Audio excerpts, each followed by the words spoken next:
Welcome to our global conversations served with a side of strategy. I'm Dr. John Palabiyik, and joining me today is my colleague and international business expert, Dr. Jorge Riveras. Today, we are diving into something you may not see on the front page, but affects millions of people around the world: the role of U.S. universities in the international trade. From tuition revenues to global influence, American higher education is more than just an academic institution. It's a multi-billion-dollar service export. So what happens when global trade tensions disrupt that flow? Let's start by zooming out and understanding how the United States engaged in international trades. So my friend, Dr. Riveras, can you explain us by describing how United States in international trade? Sure. Thank you very much, John. I'm really enjoying our series of global conversations served with a side of a strategy. So it seems that people are liking. So everybody, welcome to our conversation. How does the United States engage in international trade? This is something that I actually knew, but I have to basically then give my regards and thank yous to the Prime Minister of Singapore, because he kind of reminded me of that I had back on my head, but I didn't really brought it up in previous conversations. And it's the way that international trade actually work and how this is a structure. The Prime Minister of Singapore, actually has a really big connection with the United States, Lawrence Wong, mentioned a couple of weeks ago in a very interesting interview how really trade is really structured. We briefly mentioned it in another conversation you and I have. And actually, what happens is there's a portion of goods, okay, but there's a big portion of services as well. He mentioned this, and some of his comments and arguments were about how this is structured. And recently, again, in a really interesting article by Conrad Putzier and Alana Pye from the Wall Street Journal, they mention how we are ignoring, or the current administration is ignoring, the way that our trade is structured. So let me go over some of those numbers.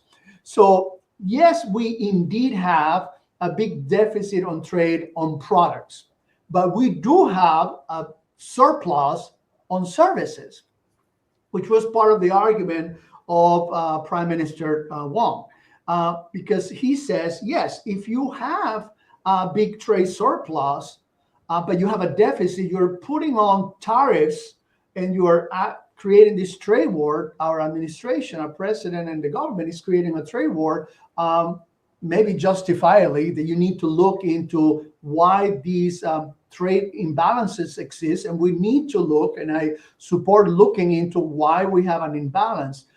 This is not a political position. That is, we need to dive into this and try to solve it. But what we can see is that actually we have a surplus on services. Okay, this surplus was $77 billion in 2000. But it has grown to $300 billion in 2024. So it's a really interesting, not exponential, but a really big increase over the years from 2000 to 2024. One could say, if you want to talk a strategy, is could we actually try to strategize in order to increase our service exports to diminish our trade imbalances on product? That could be, someone probably somewhere is thinking about this, but that is basically what is happening. And what areas are actually involved in this trade surplus is also something very interesting, because areas of travel, areas of financial services, areas of subscriptions, and areas of education are basically involved in that. And we actually have good surpluses that we can talk a little bit more about it and with which countries. So basically that describes a little bit how our international trade is structured. Dr. Riveras, it looks like the numbers are eye-opening. You mentioned that it's almost tripled in the last couple of decades, and I'm sure most of the viewers, they do not pay attention because we are talking about products and we are not really focusing on the services. So if the trade conflicts typically focus on goods, what happens to services during such disputes? Well, there are different things happening here on services. Okay, to impose tariffs on services is much more difficult. Okay, you can come up with what the European Union came in just this week. I'm not saying that this is directly correlated because it's a dispute that the European Union has been having for a while with Meta and other of our companies, and they're putting taxes and they're imposing financial punishment because they consider there is a monopoly, or they're not filing, they're not considering that they are playing fair. So they were recently imposed a payment for their services. But in many of these things, it is easier and simpler to put tariffs on products. Services is a little bit more difficult. I mean, when you have a streaming subscription or financial services, financial advice, banking, that makes more difficult. We do have companies that highly depend, or they have a high percentage that really depends on their international services. Let me mention some. MasterCard, many of the services that they provide are international. The Meta platforms that we mentioned, Visa, Netflix, Alphabet, Microsoft, banking, tourism, and many others have a high percentage that corresponds to international services. So the argument then from the Prime Minister of Singapore was, and we need to think about this, if we are imposing tariffs to all these countries because we have a surplus with them on the products that we buy from them, okay, could they act the same way and try to impose tariffs or blockades or taxes on our services? We have a surplus on the services side of trade with China. We have a surplus with Canada. We have a surplus with Mexico. We have a surplus with the European Union on services. So once again, I will ask myself hypothetically, should we be strategizing on how to improve and increase much more our services to counterbalance our trade disbalances? That could be not so easy to do because obviously 300 billion versus 1 point something trillion that we have in disbalances, it's not easy to accomplish. But maybe we need to become even wiser about how we manage and how we solidify our position in international trade with services. Dr. Riveras, I agree with you, and the president of Singapore has a good point over there. And also, maybe viewers may not know about it, but maybe they were not aware about it. However, I know from your classes, your students hear a lot about services in your classes. But my question is, where does education fit into this picture? Interesting thing, okay? Which is one of the things that I touch on my classes, and I keep forgetting about this. But when all of these things were happening, I said, hey, we're not really looking into this. We have been inundated for the last 2 or 3 weeks with everything that is happening with higher education here. From the political perspective, the government is managing the relationship with higher education in a very particular way. But we need to see the picture of how higher education, especially universities, come in when we talk about trade. Well, trade and international education is actually a U.S. export. Yes, you will think that this, because it's a service and because the students are physically, most of them coming over here, this is not an export. Yes, it is an export. And actually, it is an export that is counted in the U.S. Department of Commerce, is counted as an export of educational services. Let me give you some numbers. $44 billion in 2023 to 2024, $44 billion. It's considered our educational services, meaning universities and international students. That puts the international export of education on the top 10 exports from the United States. So this fits into this picture.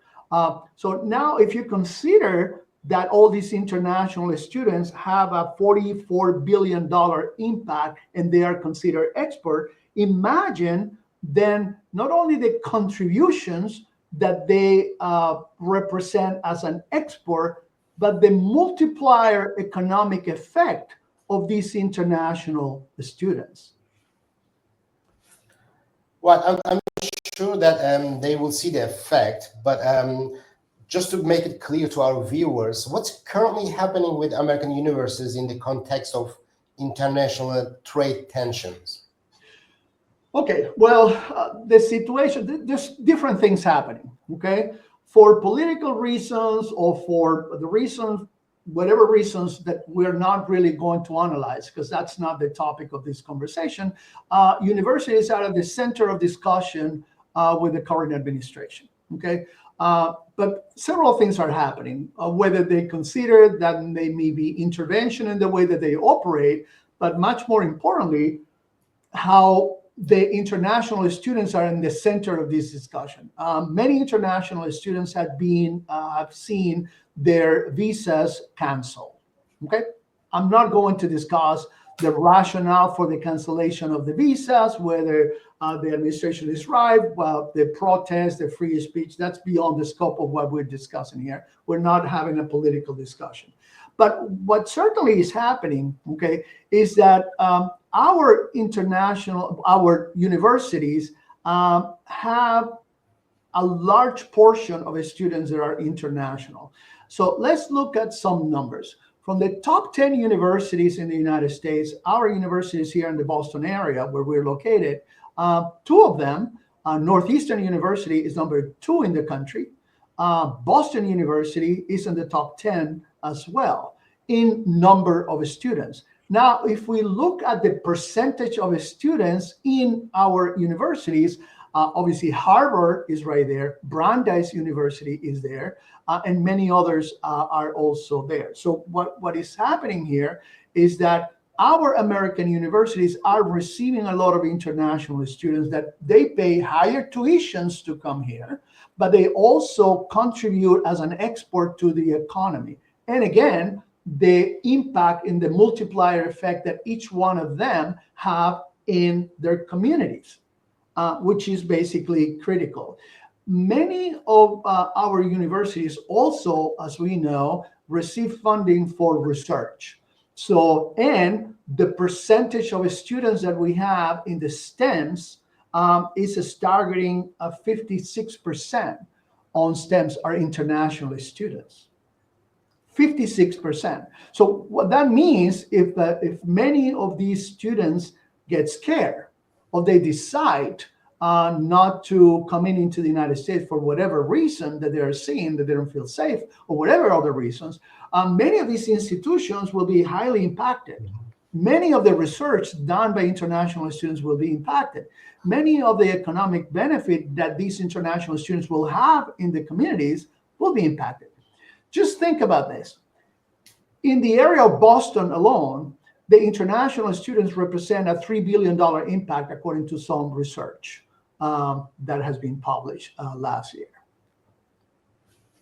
Well, it looks like we will definitely see some impact. My understanding is, especially the states like Massachusetts, which is known with the education, we have wide range of universities and serving to international students. But if international students decide not to come to the United States, what might be some long-term impacts for the country? Okay, so long-term impacts, and let me run some numbers. It seems that our episode is full of statistics and numbers here, but I think they're important. I just mentioned 56% of our currently enrolled students are international students. So that will basically decimate many universities if we lose these international students. Another one has to be with innovation and entrepreneurship.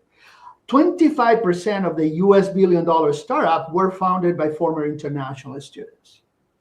25% of our billion-dollar companies, okay? So the other thing is the U.S. workforce pipeline. So how many of these students could become workers in areas that are important? Currently, our universities, in the context of international trade, we have a competitive advantage, or an absolute advantage, some say. Because the way that universities' budgets are structured is a lot of this money comes for research. Many of these research in STEM, since we have 56% of international students, will be creating vaccines, new innovations, new companies, new startups will come from these international students. The effect on the universities is going to be dramatic. Now, what happens if we lose these students? And the advantage that we have is obviously the language, the marketplace, the environment, everything that represent, the opportunities that these international students, the exposure to our companies and our cultures and norms and values. That's why the students come here. Do we have competitors that are losing the battle right now? Yes. What are our main competitors? The United Kingdom is a competitor. Canada is a big competitor. Australia is a competitor.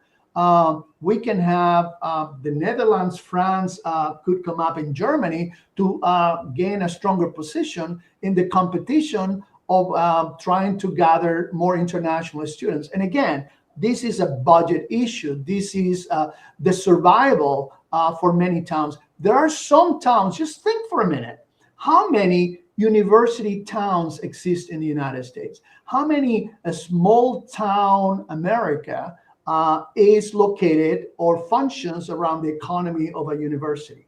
The trigger effect here is that on average, a student that comes, international student, will have expenses of around $30,000 a year, okay, apart from the tuition.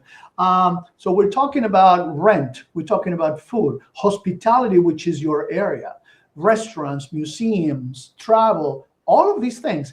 The international students produce, these international students are directly, not indirectly, are directly involved in close to 400,000 employments in the United States. Yes, 400,000 employments are related to international students. These are direct employments. Imagine the indirect ones that are involved in that and the effect that this might have. So long-term effect, to summarize, if we lose international students, and if we lose the attractiveness and the absolute advantage that we have with our universities, the budgets will go down, the research will go down, STEMs will go down, innovation will go down, the startups will go down, because these are driven pretty much by international students. One good thing that I must say, and this is a little bit political, I so much agree with the original ideas that I saw when we were on the campaign to actually improve the retention of our international students. We have programs like an OPT that they can work here after they graduate. We have internships. We should have, as it was mentioned during the presidential election, before the election, that we should try to turn and keep these wonderful brains here. Why, if we train them, we want them to leave? Let's keep them here. Let's offer them the opportunity to go into a green card status or an H-1B status or any other status because of the money that they spend here, but most of it because this will benefit us as a country. We will have really an interesting group of people. Well, Dr. Riveras, a couple things you mentioned. One of them is, I just want to make sure that I understand it correct. You said like 56% of our students are international. Is this like a general student body in the United States? No, this is 56% of the STEMs, the students. Okay. The STEM program. So that means science, technology, engineering, Right. Artificial intelligence. The most of the students in artificial intelligence come from these international students. The major contributor countries of international students, these are the top four: China, India, Korea, and Saudi Arabia. I think actually in that order.